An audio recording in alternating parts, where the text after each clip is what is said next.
দিনাজপুরের বিরামপুরে তুলা চাষ সম্প্রসারণ এবং কৃষকদের উদ্বুদ্ধ করতে বিনামূল্যে তুলা বীজ, সার, কীটনাশক ও চারা বিতরণ করেছেন সমাজ কল্যাণ মন্ত্রী ডাক্তার AZM জাহিদ হোসেন।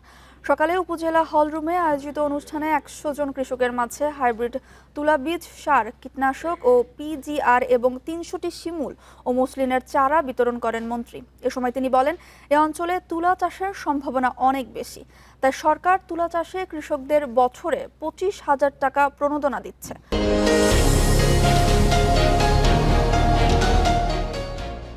৫ বছরে ২৫ কোটি বৃক্ষরোপণ কর্মসূচির অংশ হিসেবে এ উদ্যোগ নেয়া তুলা উন্নয়ন বোর্ড ঠাকুরগাঁও জোন।